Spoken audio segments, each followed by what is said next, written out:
Welcome to Voices of Resilience, part of the Iron Sharpening Iron universe, where stories of strength, healing, and hope come to life. I'm your host, Davina Lyons, also known as Mama Lyons, and this space is dedicated to amplifying the voices of those who've turned pain into purpose. Each episode, we dive into real conversations about courage, self-discovery, and rising stronger than ever. So lean in, take a deep breath, and be inspired by the incredible voices of resilience, because every story has the power to heal.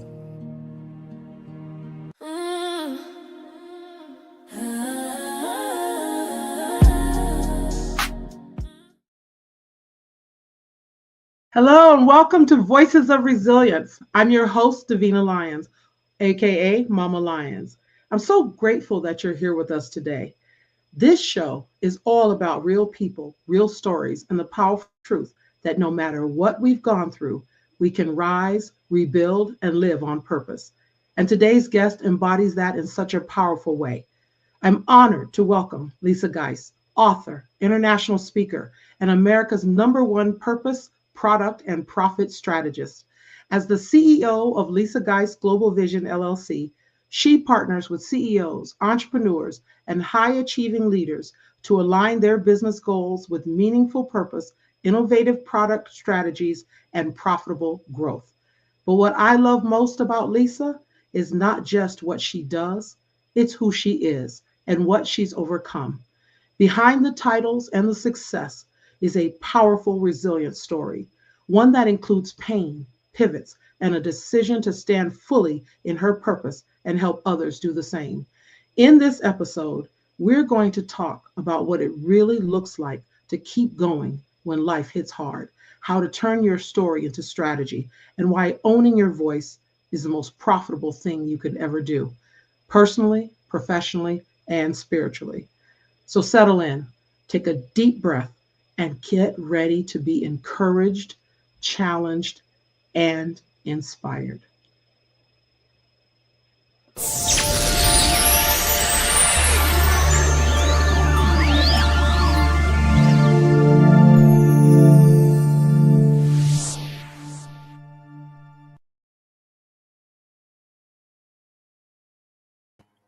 Welcome, Lisa. Thank you. Oh my gosh, I got emotional. I got emotional watching your intro and the video. I'm just so proud of you. Oh my goodness. It was amazing. It was beautiful. Thank you. Thank you. I am beyond grateful to have you on this platform. When I reached out to you a while back and I said, I have an idea, I want to do this feature called Voices of Resilience, you were the first one to raise your hand and say, I'll do it. And many may have seen this on my YouTube, your video where you tell your story. I'm excited that today you get to tell your story real time and you get to really share even more than just a 3-minute video or a 6-minute video or however much it was. I'm excited that you're here because I know that there are numerous people out there that will benefit from what you have to share. I'm all about really reinforcing the notion that when people are resilient, they can pretty much guide their lives through the toughest of times. And I think today you're going to prove that. So welcome, welcome, welcome. Thank you. Thank you for having me. I am truly honored that not only that my story resonated with you to the point where you wanted to, reach out about it, but also just, again, just watching. I've been watching you from the sidelines, just watching you from the sidelines and just seeing all that you are doing and what I know you are going to do. And, the platform that you are allowing others to actually grow and heal. I really appreciate it. I really, truly do. The more that we step up and the more that we step up and step out for one another, the more that we'll have those who may not feel strong in that moment They'll have something to go to say, oh wow, let me watch this one more time, even though I've already seen it 3 times.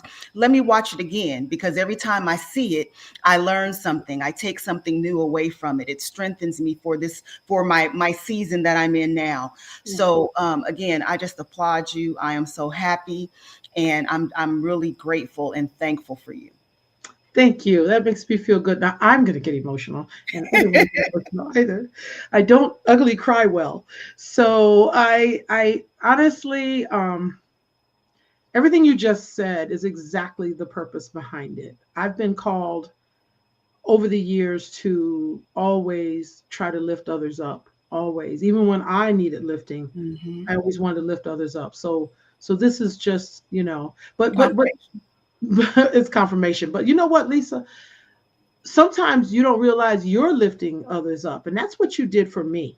Mm. So, and I don't want to, I'm not going to get into, I want you to tell your story, but I watched you from the sidelines as well, and I knew you. We have mutual friends that absolutely adore you. Every friend that I have, that I know knows you, all say the same thing. So that's a testament about who you are. You're just an amazing individual as well. And I really, you went through a season that I was, my heart was like, I want to see this sister win. I want her to come through this, and you did. And so Yes, that, let's get into that. yes, So yes. as you reflect on your journey, why don't you just start us where you feel comfortable with, in reflecting what happened, how did you, what caused you to have to be resilient, so to speak. Yeah. So I'll say, I'm a firm believer that we have always been given the footprints. It's just a matter of if we've been following the footprints. And so when I reflect back, I realized that even as a child, I was being guided. I was being, God was guiding me on my journey. And so I've always been who I am. It Hmm. was a matter of me saying, I'll answer the call. And because I was young, of course, you're like, I'm not trying to do that. I don't want to inspire people. I don't want that burden. You go through all those things you tell Right. yourself. And Right. so I didn't, a lot of times you run from it. And when you run in the wrong direction, right? You're Hmm. running in the wrong direction. And so you might get, into some things you shouldn't have been into, and some lessons, some hard lessons that you have to learn because of that. But again, I'll say that I have always felt like I've been covered. I've always felt that I've been protected. And I've always felt like, regardless to what was going on, I always felt that there was something more in me than I even knew. I've always felt that. And so when I reflect back on connecting with that, I'll never forget when or let me just say this, when I truly discovered it is when I turned 30. Believe it or not, 30 years old. I was thinking, oh my gosh, I was kind of sad the couple of weeks before, because I'm thinking, I'm getting ready to leave my 30s. That's so sad, right? I'm getting old. That's what I was saying to myself. I'm getting old. And when I was leaving my 30s, on my birth date, I woke up and literally my life flashed before me. And everything that I had been through, all the abuse I had endured, all the things that people had said to me that had my self-esteem in a certain place, um, it all just came right in front of me. And I'm thinking, this is my birthday. I shouldn't, have to deal with these things today.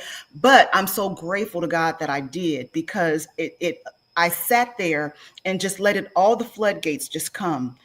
And for every single thing that I had questioned prior to that, why is this happening to me? Why do people want to make me feel this way? I received the answer for each and every one.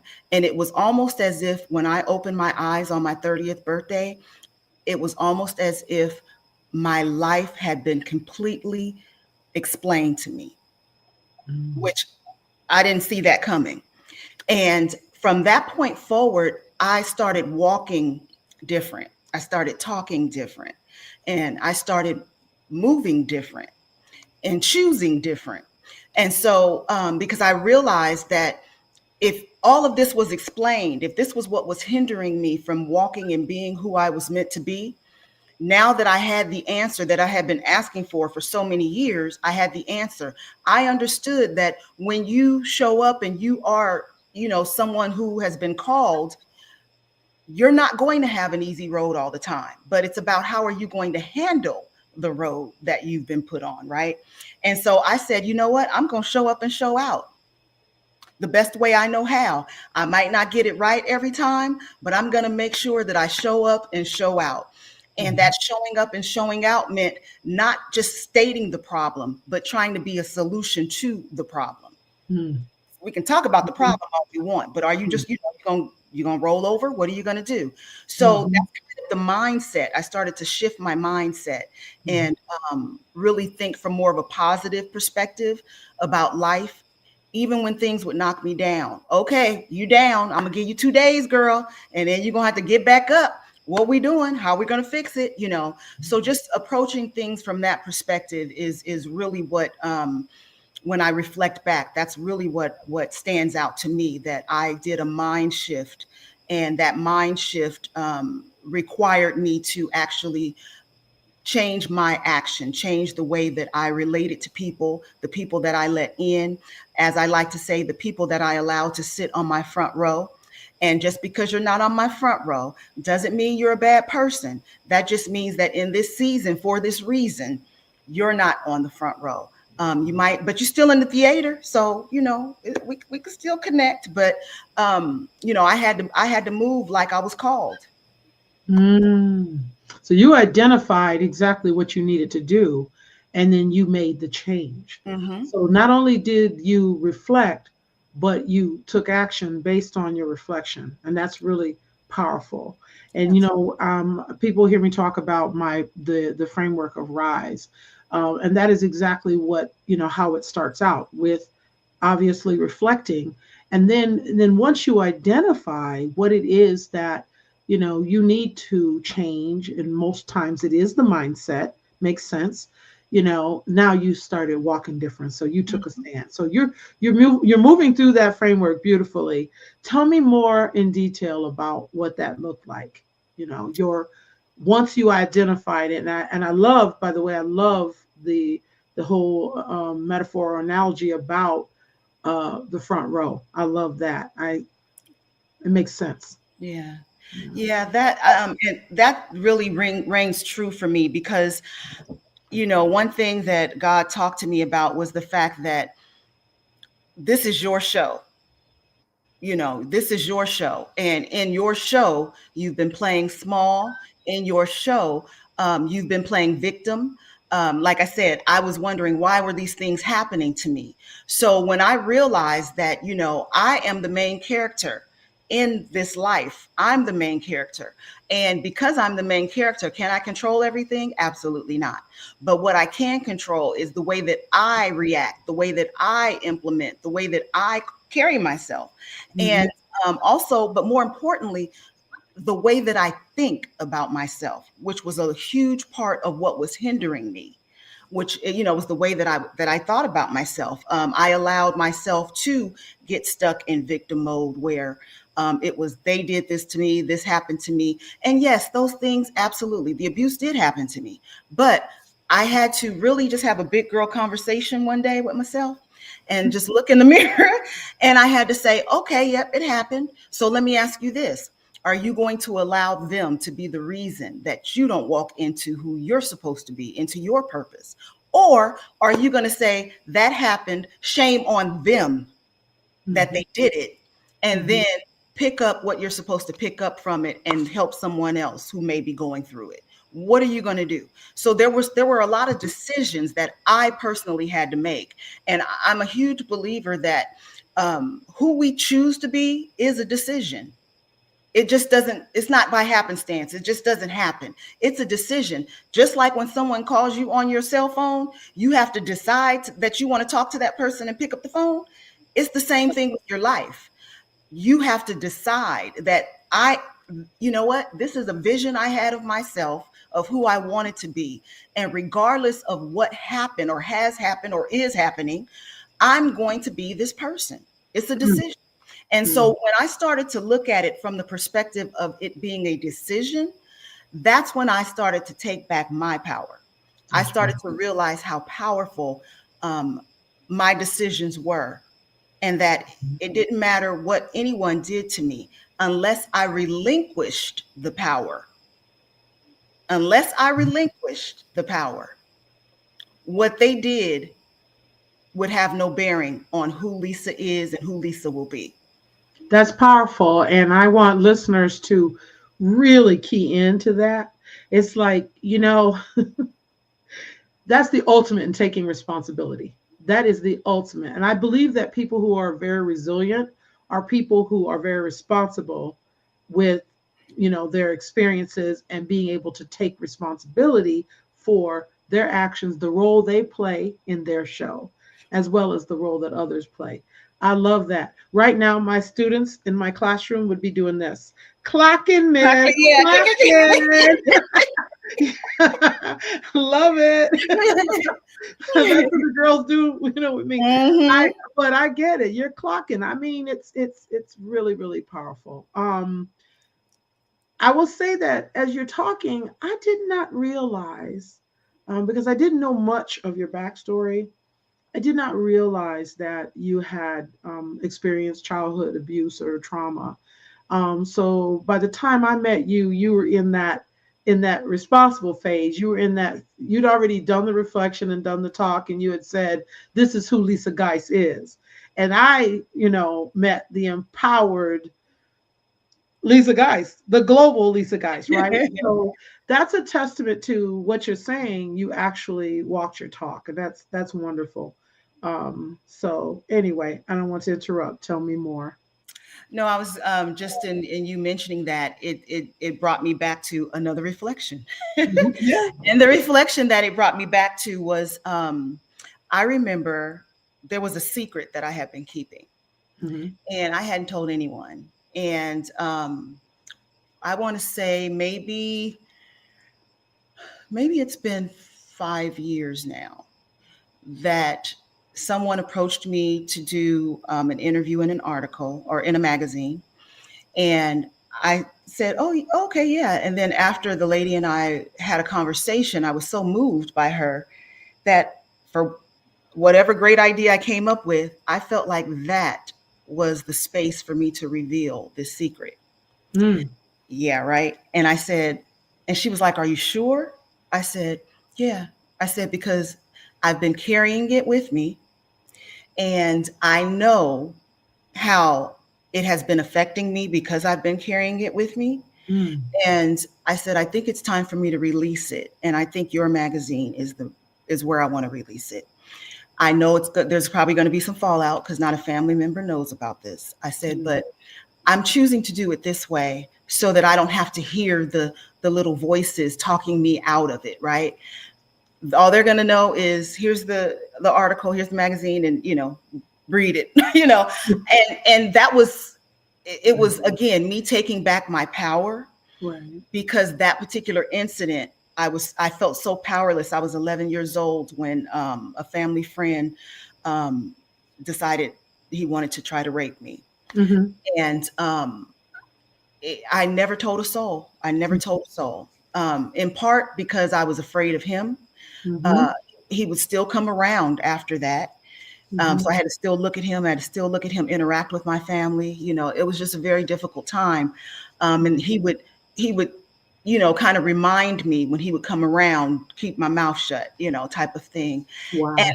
yeah, and I carried that, and you just don't realize the heaviness that you actually put upon yourself when you don't when you don't disclose things like that, regardless of Absolutely. what the reaction would have been. And I carried that with me up until, I mean, just think about it. I was 11. Here I Mhm. am, a full grown woman, and I was still carrying it. You don't realize how that affects you, the way it comes out. You think you're fine, and then one day you're crying. You don't know why. That's It's right. you know, Yeah. and you're thinking, what's wrong with me? Why am I emotional? You know, you don't know what's triggered you. You don't know why it's triggered you. Because in order for you to carry something around for that many years, you have to have put it away somewhere within you, Mm-hmm. almost, fooled yourself in trying to forget it, but it's there. And so I started to go through, after that, I started to go through this process where I said, you know what? And this is an analogy that I actually used. I said, I'm a computer. I don't allow my computer to not be cleaned out for 5 years Mm-hmm. or for 20 years, right? What would our computers look like if we didn't clean them out for 30 years, right? Right. They wouldn't work. Right. So, I said, you know, I have to get this out. I have to get things out that don't belong, that aren't a part of my original DNA when God put me together. The more things I collect along the way, I Mm-hmm. am altering. I am willingly altering who I am supposed to be. The Mm-hmm. best thing I could do is, just like that recycle bin on your computer, the best thing I could do is dump that thing at least once a week. At Right. least, Right. sit with yourself once a week and say, okay, what do I need to dump this week? So that I'm not continuously carrying those burdens around, which will impede my progress and growth, and stop me from being what I'm supposed to be for others, or just being what I'm supposed to be for myself. And Yeah. that's what was happening. There was a part of me that could not show up for Lisa because at 11 years old, I ended up in agreement. And Mm-hmm. I know, of course, I was a minor, so I don't really put that solely on myself. But as I continue to go over in years, I was still in agreement with my perpetrator. I was in agreement Only that from the perspective of you did not share the secret, that's but what I'm you referencing. definitely take no responsibility for the Oh, action. yes. Let's be clear on Yeah. that. Thank you Yeah. for clarifying that. No child. Absolutely not. Yeah. Absolutely You're not. not mature enough to know Yeah. Yeah. absolutely how to Absolutely not. handle that. Yes. Thank you for And clarifying that. yeah, Because I absolutely. don't want to give that impression. I don't want people to think that I'm saying that, because I'm not. Yeah. I'm just saying that, every part of me, when a situation arises, Mm-hmm. I always try to look for the lesson, Absolutely. Mm-hmm. as well as, if I did have any responsibility, what that responsibility was. And you're right, I had no responsibility to what he did, but as an adult, it just didn't make sense for me to continue to carry that. I So agree. Yeah. I did it in the biggest way I could think of, which was just put it in a magazine, right? And how did that go? I'm curious. How did that Yeah, go? my mom was like, um, wait a minute, what? What happened? Mm, wow. And she was like, when did this happen? When did, she wanted the whole complete story. And she was upset with me, of course, for not Saying sharing it something. with her. Yeah. Yeah. And then also because my it happened at my aunt's house, and that was someplace that I would frequent. And so, of course, as a mother, she's thinking in her mind, all the times that I was at my aunt's house after that, what did I go through? Could this have been the reason that I was acting this way or that way? It just caught, as a parent, it makes you question, what could I have done better? How come I didn't see it? How come I didn't realize? How, all those different questions you have for Right. yourself as a Right. parent. And, you don't want your baby to be burdened like that, Absolutely not. you No, know? I totally get that. And there's a lot of Yeah. in hindsight, we always say it's 2020 vision. So Mhm. we can all look back and say what could have happened differently or any of Yeah. that. Yeah. And then when you're dealing with a child, and I know as a middle school teacher, I completely understand how young people process differently. And I too share the similar experience to what you had as a young person, and I talk about it on on other platforms as well. So I personally know exactly how you're Mm. feeling. I think I was 11, 12 also. Yeah, so I get it. It's tough. It really Yeah. is. Yeah. But speaking of your mother, I know you were very, very close to your mother. Yeah. I know that was a loss that you also had to deal with. uh, more recently. I think when I met you, your mom was ill, was in the hospital, and you had been there by her side for quite a long time, and very supportive daughter. So Yeah, you definitely showed for your mom for sure. yeah. Um, That was yeah, my best friend. That was my best friend. yeah, for sure. Yeah, definitely. But anyway, so continue. I didn't mean to interrupt you. That was. No, I was just just she just, of course, again, as a mother, she just, that was really hard for her to digest. Mhm. But and I explained to her that the way I did it was how I needed to do it. Because had I not done it that way, to be honest with you, I had to confront it, if you Mhm. will. And had Mhm. I not done it that bold way, I don't know if I would have done it. Right. Right. So I it had to be bold. It had to be ugly, per se. I just So had to get it out there, like throw it in the water and just let it go. and let it go. So Yeah, I liken that in my framework. I liken that to taking a stand. That's the stand you took yeah. in that situation. That's the stand that you took. And so you made some decisions, and then you obviously reclaimed your power through that Hmm. experience. To me, it had to be. How did that feel? I did. Oh, somebody's joining us. What is happening right now? What is going on? Uh-oh. Somebody's joining us. I think. I'm Yeah, not looks like. sure. Okay. Okay. I don't know what's Um, happening. so it felt freeing. It was almost as if, again, I was cleaning out my recycle bin, and I needed, and the feeling that I had afterwards, it was so freeing. I reckon it back to how I felt when I woke up on my 30th birthday and everything was Mm, explained. That mhm, feeling, that I'm free. Oh my goodness, I'm finally free. And I felt that way. I felt like I was free. I was finally free. And so it encouraged me, believe it or not, it encouraged me to continue to dig to see, well, is there anything else left? You know, um, I didn't want to just grab everything and throw it out, right? Because you have to be careful when you're um, digging up emotional trauma, mhm. physical trauma. You have to be careful that your psyche can handle what you're bringing up. But believe it or not, it actually encouraged me to create a program called Partnering with Your Inner Critic. Oh, I Yeah. like that. And so, I've always felt, even growing up, I always felt like I had different perspectives on things than others did. And so I said, I believe that this is part of my calling, is the way that I see things, the way that I digest things. I said, I think other people can benefit from this. So I looked back on how that particular incident, how it had me feeling about myself as a child, teenager, growing up, young woman. And I said, instead of running away from it, I needed to partner with it. And so me actually releasing it was me partnering with those feelings, with those emotions, and then leveraging those feelings and those emotions for my next. And that's really what I believe it gave to me. It gave me the power to see my next, accept my next, and walk into my next. Nice. Okay, you're next. Talk about that. So my next was, really just pouring into different individuals. I had come across, my daughter was being bullied. And so I immediately recognized all of this, right?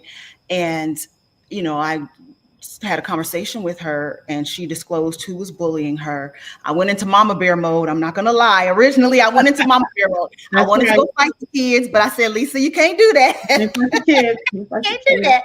You So can't. I called the vice principal, who I had established a really good relationship with, Okay. and she got on board. I told her what was going on. I told her who the perpetrators were, and she immediately, called the parents and had a conference and all of that. And so what I did, because I said, I want to make sure that I didn't just address it from that perspective, that I'm actually tending to what she needed. So I started looking for programs that I could put her in that would help rebuild her self-esteem. And it was so hard to find any programs. Finally, I found one girls program, and I signed her and her cousin up for the girls program. And I became really close with the organizer, and I would give her, you should do this with the girls, you should do that. And one day she turned to me and she goes, you know what? You should start a program. You should really start. You have some amazing ideas. And I was just like, no, I'm not trying to do that. Here, I'm just going to give you the ideas and you can do it. It's not, this is your thing, right? And she was like, no, Lisa, I'm really serious. You should pray on it and, really think about it. So I was like, yeah. But I did exactly what she said. I prayed on it, and God was like, yeah. And so I started my first company called Pretty Girl Enterprises, and it focused on Mm, building the self-esteem of girls ages 7 to 17. nice. And that was all based on what my daughter had been through. I wanted girls to have a place and a space to go to where they could disclose what they were going through at school, their emotions, and be built up as they were disclosing, right? So I started to I said, this is where I'm supposed to be. This is my calling. And I started running with it. Once we moved here to Arizona, I started running with it. And one of the things that really stands out to me is that the mothers were coming to me, telling me the difference that they were seeing in their daughters.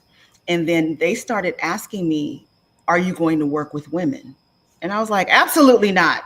No, I don't want no parts of any adults. No, I'm not doing that. So I teamed up.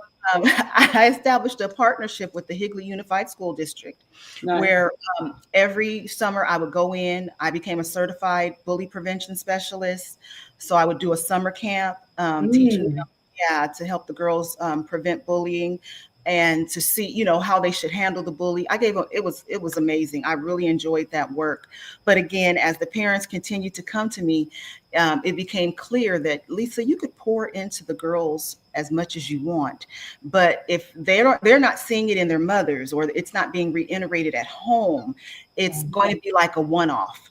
So that's when I realized my next was to move over into helping women to reach and achieve their dreams so that their daughters would see them as an example.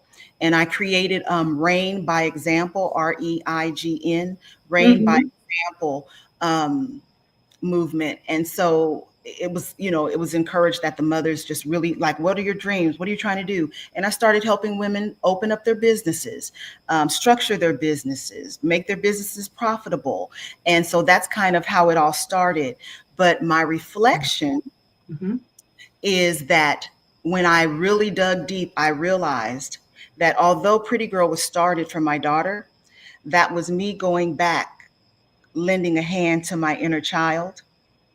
And that once that was fulfilled, it was time for me to come back in the woman that I was at that time, and to love on her and to help her to go to the next level. Oh my goodness, I relate in so many ways. I relate to how you one thing morphed into another to another. If you remember, I it was Tribe Authentic Woman for me, then Authentic Me, and then I'm back working with the kiddos, working with the Mhm. teens and young adults. And at the end of the day, I had the same revelation. I am showing up for the me that I was when I was a child, the me I needed. And Yes, so it becomes this symbiotic relationship with your absolutely. inner child, and you're showing up for the adult as well as the young person at the same time. Mhm. Absolutely, I relate. And then there's this, for me there was this aha moment of, okay, I've landed in the right spot. Like right now with the podcasting, with everything I'm doing, I'm like, I'm in this sweet spot where I get to get that message out. I get to help the people I want to help. Where was your sweet spot, Lisa? Where did you wake up and say, "Oh, this is it. I'm here."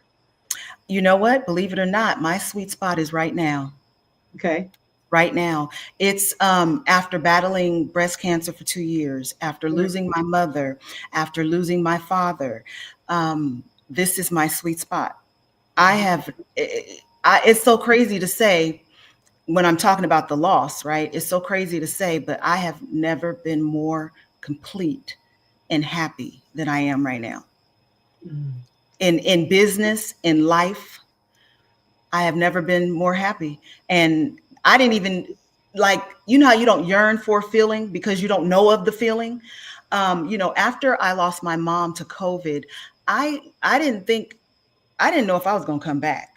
Just, mentally, emotionally, that took so much out of me that I really questioned if I was even going to be able to show up for me at some point. Right.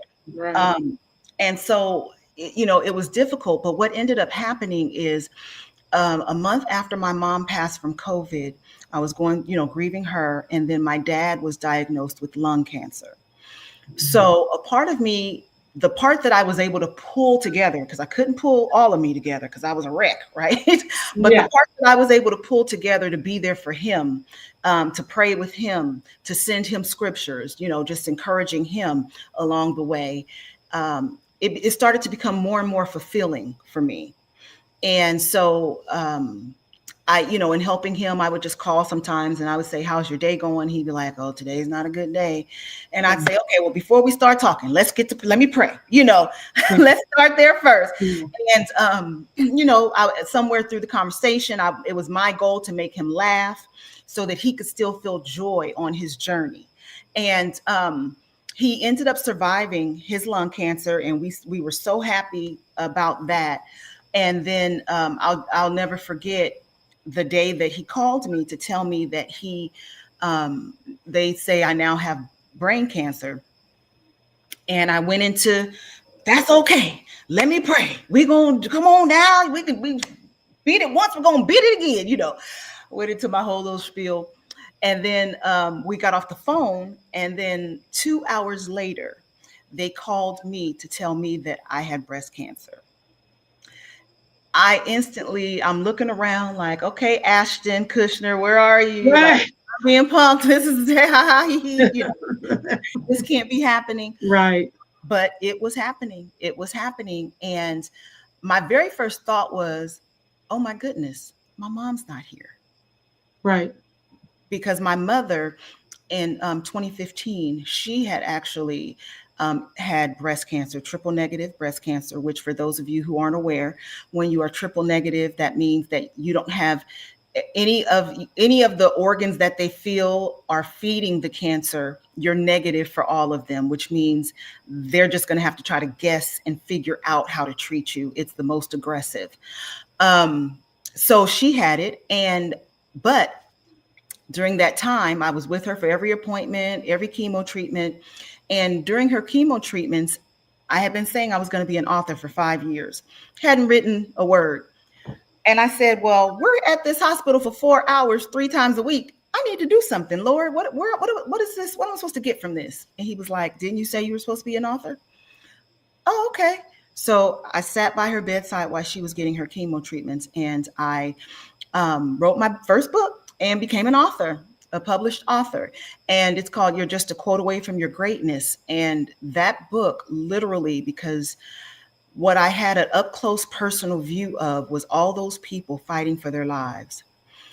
And I thought to myself, here they are fighting for their lives. They're fighting for another chance to dream. God has put a dream in you that you've been carrying around for 5 years, and you have not even picked the dream up. How dare you?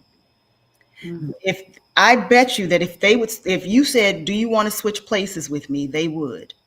And it was almost that the Mhm. gall of you, right? And so I Mhm. said, okay, I'm going to do it. And so that's the book is structured after that. It's structured from the perspective of not just waiting and not thinking that you have until tomorrow, because tomorrow is not promised to any of us. Right. What's been placed in your belly, you need to move on. That's Mm. what you need to do. And so I wrote from that perspective, and I cannot tell you the amount of people who have reached out to me and told me that oh my gosh, you have no idea what your book did for me. And even me, when I went through my treatments, I read my own book because I was like, well, wait a minute, let me go back. Because when you write it, it's one thing. When you're observing Right. it, as a reader is something different. So I said, let me go back and see if it's going to give me a little something, Yeah. you know.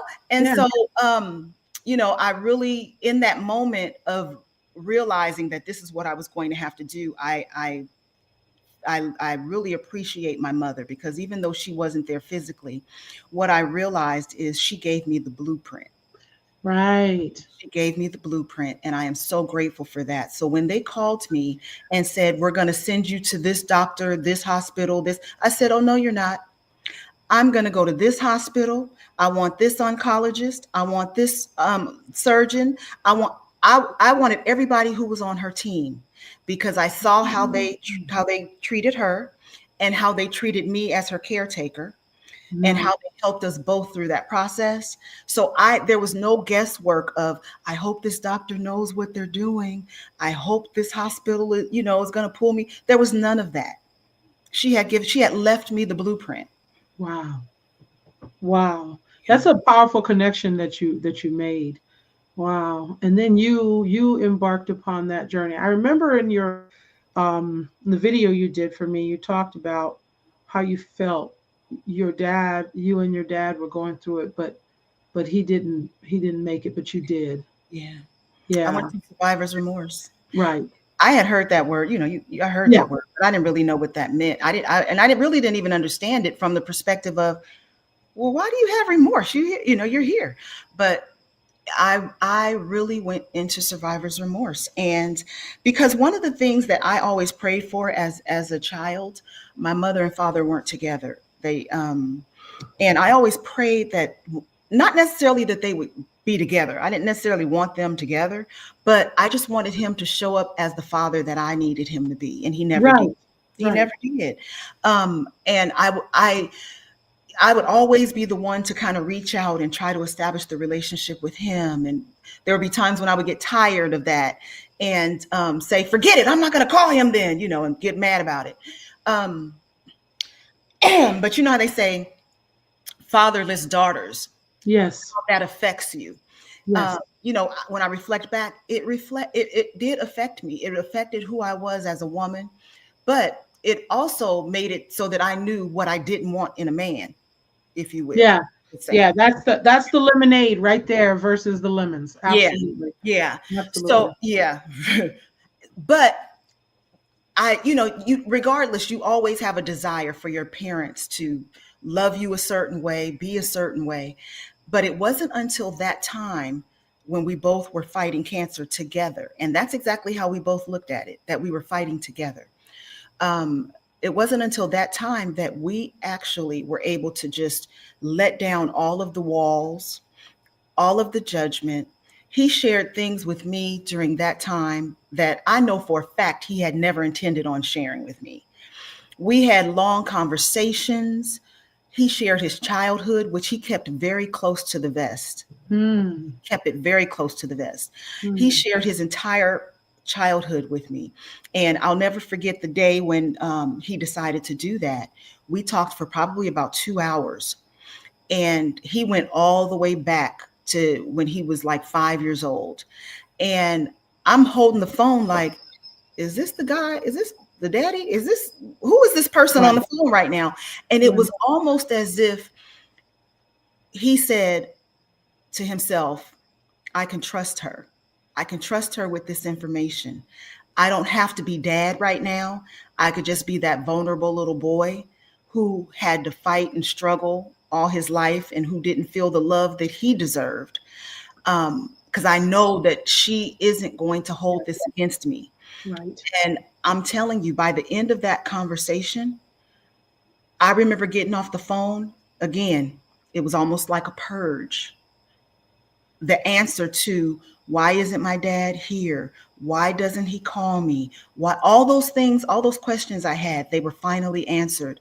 And I realized that people can only give you what they have the capacity to give. That's right. That was a huge lesson. And so any bitterness that I had over the years towards him, any judgment that I had, it all went away in that one phone call, because I realized he gave what he could. But understanding where he came from, it made complete sense why he did not show up for me. And it's because no one showed up for him. So he Oh, didn't even know what that looked like. that's powerful. He That's didn't powerful. even know what it looked like. Absolutely. But he loved you, Lisa. He loved you the way that he knew how. That's right. And That's so, important. Yeah, I need people to really hear that piece of it, because there are some people out there right now that are going to listen to this, and this will be on in forever and ever. And, somebody 10 years from now maybe could come across this video, because we are going to be live streamed everywhere. But, but it's that it's important to understand, because I know we all get into our own victim mentality, or our own, and rightly so. No one needs to minimize your pain. No one needs to say what you went through, you don't have a right to feel some kind of way, because you do. yeah. But you also have the responsibility of, um, putting it into perspective. Like you said, it's a Mhm. choice. It's a choice in how we see things. It's our mindset, our mentality. A lot of it really is a choice. That's Now, some people may not be at a stage where they can do that. I know when I finally realized that my mother did the best that she could is when I asked her one time. She was really upset with me about something, and or just upset in general, because my mom kind of stayed in that frame of mind. She wasn't happy with her life, and she was always that way. And I being who I am, couldn't understand it, because Mhm. I'm all about personal development, and rah Yeah. rah, right, and woo woo. That was not my mother. Trust, that was not my mother. And in fact, she didn't understand, what are you doing? She didn't understand half the time all the things that I was talking about. But I said to her one day, why can't you love me? And I know I blogged about this. Mm. And her response was, what is love? What does Oh. that look like? I Mm. don't think anybody ever loved me. So how would I know how to love you? But I did take care of you. You grew up in a beautiful home. You had the best of everything. You had food. You were clean. Your hair was always perfect. I did everything that I knew to do. That was her love. That was her love. And my mom was an amazing housekeeper, home decorator. I mean, I did grow up in a palace. That's just, I used to call it a clean room, because everything had to be clean all the time. But but what I will say is that when I look at that and I look back on it, I had to put in perspective that, and I had to give her flowers. I had to say, you know what? She was a good mother. Mhm. She was a good mother who had some issues. Mhm. And I was fortunate that at her bedside, as she was passing, I had the opportunity to say those things to her. Oh, good. I really did, and I had a chance to tell her how much I really loved her. But she wasn't talking back much, because she wasn't in a state where she could. But she acknowledged, by nodding. And I didn't even realize that she was about to pass away. Like, I was so oblivious that I'm Yeah. thinking, she kind of made a face at me at one point when I said, "Oh, I can't wait till you're up and you see how beautiful this home is," because I had put her in a group home, like a hospice group home. Mhm. But I was in denial. I Yeah. wasn't, I wasn't ready for her to go. I was thinking, now we're gonna fix this. We're gonna patch it up. Yeah. But what I was allowed to do is to express my feelings genuinely. And so I, to this day, have such a good feeling inside with respect to that. But the main lesson was, she did do the best she could. Yes. She did. And I And am that's very all any grateful. of yeah, that's all any of us can be expected to do. I mean, as Yes, parents, we're going to make mistakes, absolutely. Yes. and it's about what was poured into us. That's why I am such a person who believes in personal development, because the Right. more you develop personally, the more that you're able to go back and see things differently. And Right. you know, I'm really glad for you that you were able to see her. Mm-hmm. A lot of people don't see the Right. person they love before Right. they pass. Right. And for me, that was another pivotal moment. When my mom passed, I was, because I used to always say, "What are your goals?" Because, I miss Right. business coach, like, "Come on, let's work on something after you come Right. out, or let's do it. And she's like, "I'm just glad I'm here. I Right. want to go play cards and games with my ladies." She's like, "What do you, leave me alone?" Calm And down. I did not understand that. Like, who's waking up without goals? Who's Oh waking my up without, God. well, Lisa, that was your journey. But I didn't see it that way. And so I did not realize till after her passing, and it was the day of her service. I was like, I'm not gonna be able to go to this service. I can't do it. And I said, God, I'm gonna need you to give me strength, because I think I'm not gonna show up. I'm not gonna go. And I said, I need to know what this is for. What was all this for? And it all came flashing down. He just started giving me downloads, and I was able to see her as a person. I was able to see that even though I was asking her what was her goals, and to me it was like, huh, you don't have any. That wasn't her purpose. That wasn't her calling. No. um, that was your calling, Lisa. And so you can't put upon her what your calling is, or expect for her life to look the way yours is going to look. And Exactly. so I realized that what her gift to us was that Mhm. she was the prime example of what grace looked like. Yeah. She gave everybody grace, though even people who did not deserve it, that I would always get on her about and say, Mhm. why are you she was like, no, Mhm. it's gonna. And so I saw her grace, her mercy, her favor that she had for people. And that's the reason, like, I wear my necklace 555. In the Bible, it represents, every time it's mentioned, it represents either grace, mercy, or favor. Okay. um, and she passed on the 5th. It was in the 5th month. It had been 5 years from when she had been sick. I said that, so those are my angel numbers. Those are my angel numbers. And but a part of me felt so, just so guilty for not seeing who she was in her totality before she left here, and not being able to Mhm. appreciate it while she was here. Mhm. So fast forward to when my dad got sick, and like I explained to you the day that we had that great conversation. I remember getting off the phone with him and understanding that that was God's way of showing me who he was before he left here. Yes. So, and I was so grateful. Mhm. I just cried. I was so grateful. I said, you know, and I knew at that moment, I knew he probably would not make it. I knew Mhm. that. But I was going to still stay prayed up. I was still going to, encourage Sure. him. But I thanked God for showing him to me, so that I would not feel that same guilt with him that I felt with my mother, showing him to me before he passed, which allowed me time after that when we would speak, and I was truly able to appreciate the newfound father that I had been introduced to. And we were the closest that we had. I'll tell you this, the relationship that I have been praying for all my life, I finally You received with got him. it. And I'm so grateful and so thankful of the months that I had in that relationship, the love we felt. My dad wasn't a person, he didn't say I love you. He, all that mushy stuff he would always say, No. he being mushy, you know.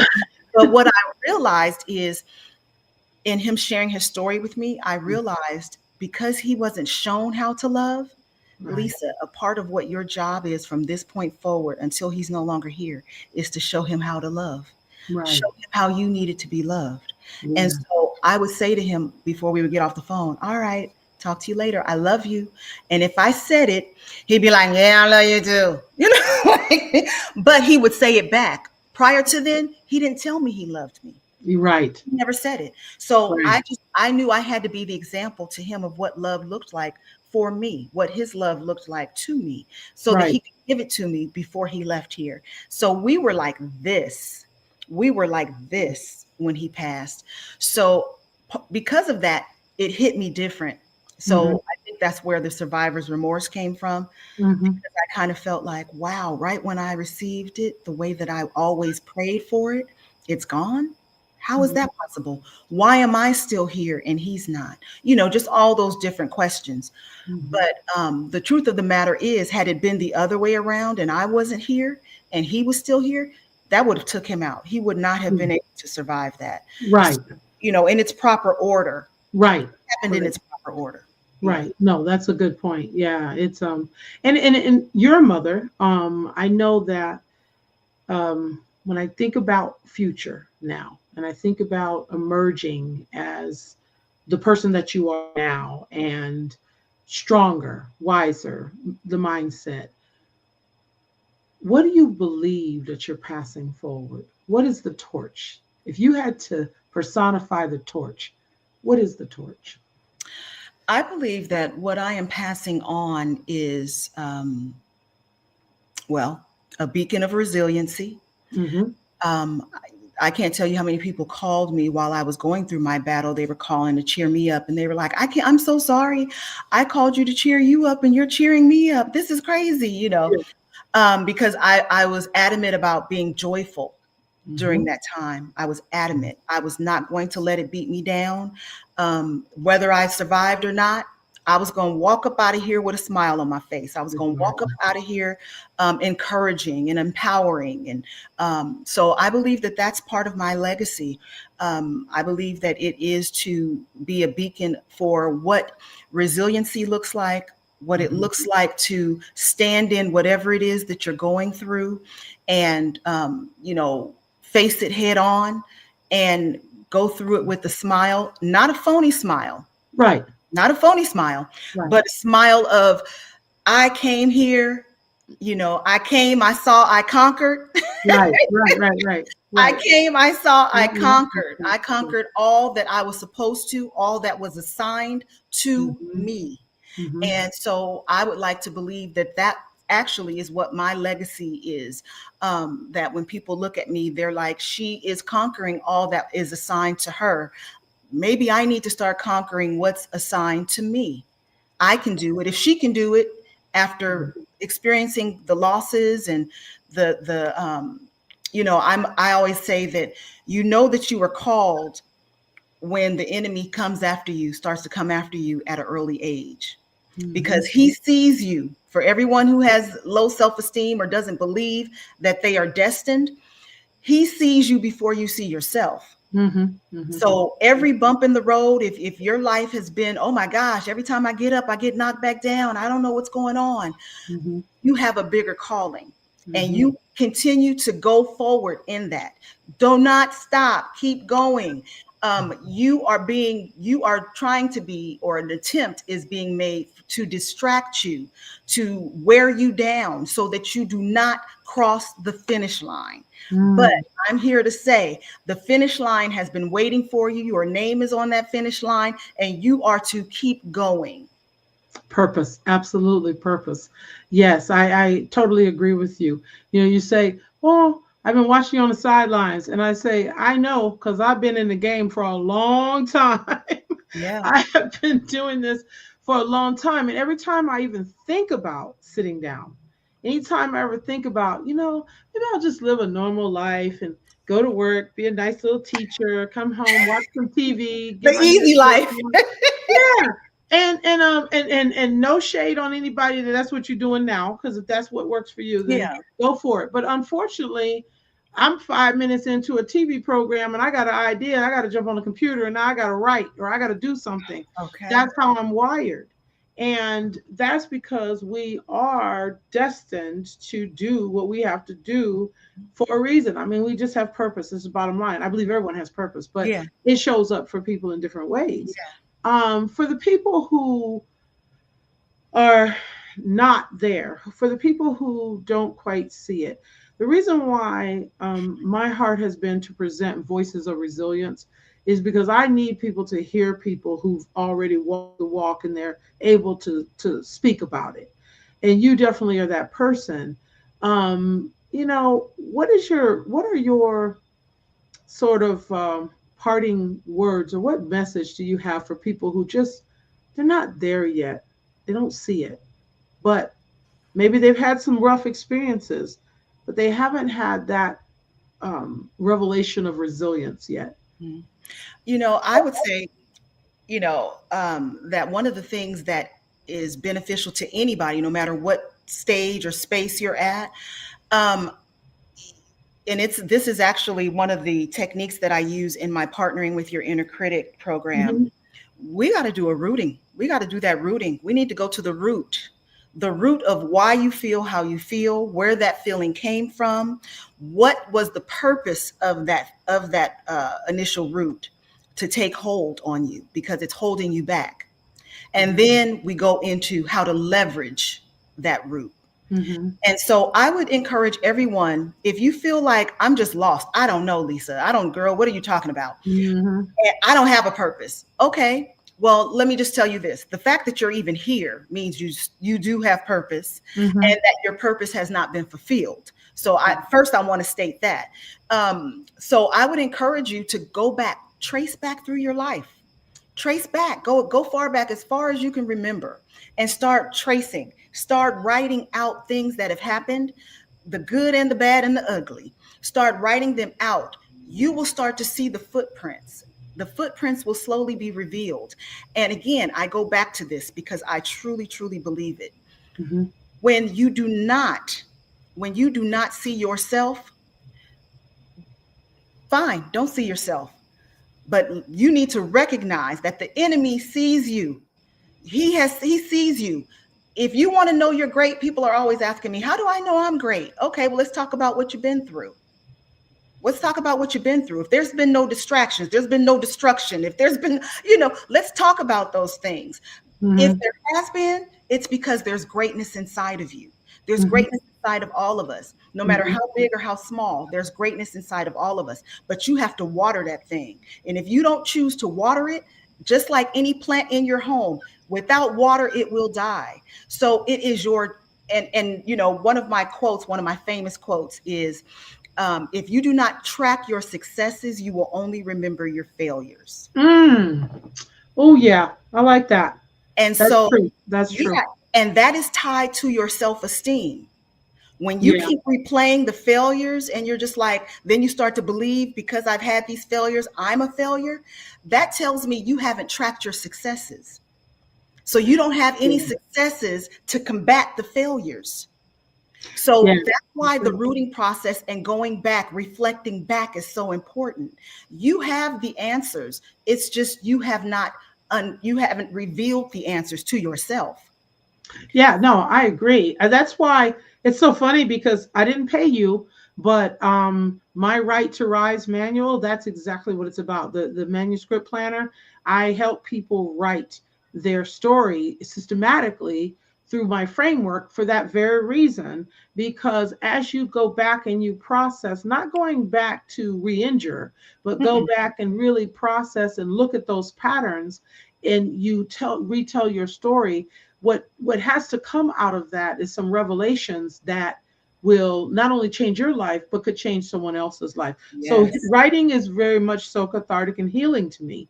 um, Journaling, all those things. So I'm spot on with We're your here. advice. We're Yeah, here. we're here because that's how I did it. That's how I've done it. Hmm. I have so many journals, and I have people tell me all the time, well, I don't journal. And somebody said once too that I don't want to journal because when I die, that stuff is there and somebody will read it. And I said, well, that's why I put mine in a book and then sell it, and then you can read it Yeah.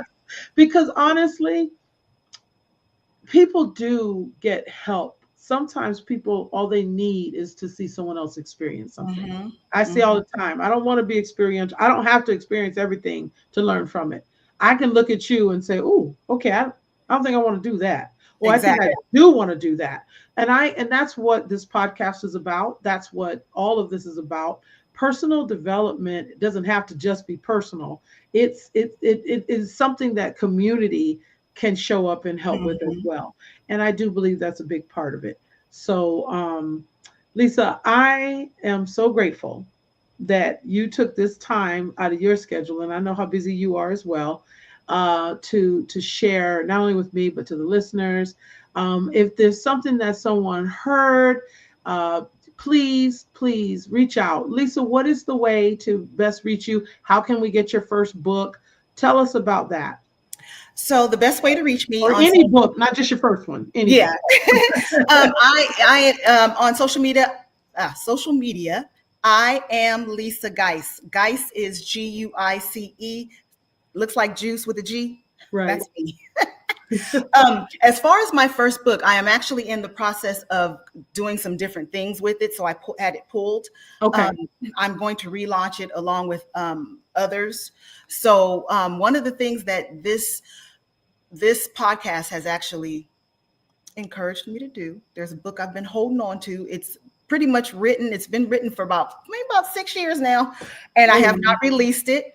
But yeah, okay. I'm all right. All right, God, I hear you. Yeah, so I will be releasing that, which will continue to help people to move through, their journey and identify themselves. And one of the things that I do want people to understand is, um, as long as you're in the belief that what happened to you,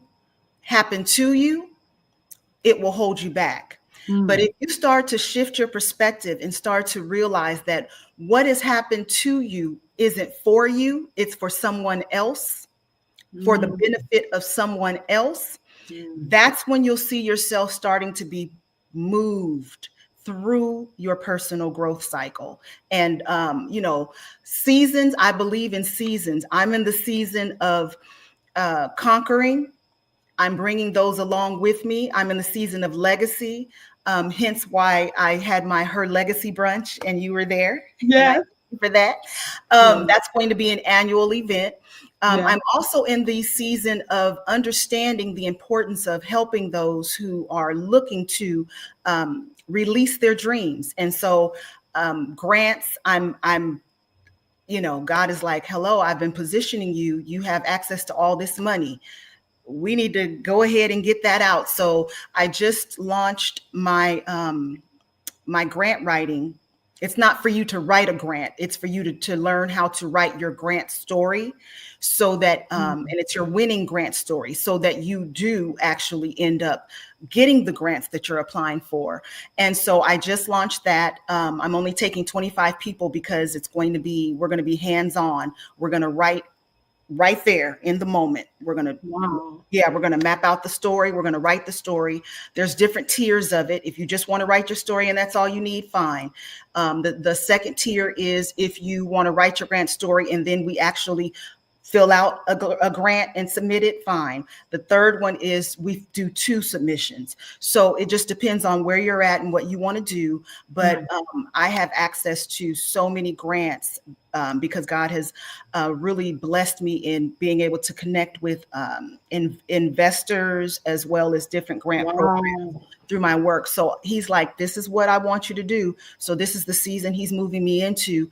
He's given me a number, and I will admit the number has me shaking in my boots. But that's okay. I'm going to still continue to move forward because it doesn't matter if you're fearful of it, just keep moving. And those who need Yes. to be a part of the journey with you to show up and help you, they will become a part of the journey to show up and help you. Well, you count me in. I'm very interested in that and partnering with you on that and the writing workshops. I am so excited for you, Lisa. This is great. And again, if anyone knew the walk that you have walked, the journey that you've had, really, really, I've witnessed it. And I just think you are absolutely amazing. Thank you for gracing our platform. Thank you for being here. Please, listeners, like, share, subscribe, all that stuff you're supposed to do. Do it, please do it. And also, please look up Lisa Guice and pay attention because she just gave you the precursor to all of these wonderful things that are to come. So stay in her world as well. And I am sure you will see Lisa back on Iron Sharpening Iron, on our network, on something, Ladies Diary, something. She's going to be back. Trust and believe. I think better of the sexes for sure. That sounds like you I got know, right? excited When when he you heard said that, I that. was Yeah. like, huh. Yeah, Battle of the Sexes. That sounds interesting. Listen, we are growing in the Iron Sharpening Iron universe, and I am so glad, as Big Jack Storytime would say right now, you are now a Hall of Famer. Oh, So thank you thank so you so much.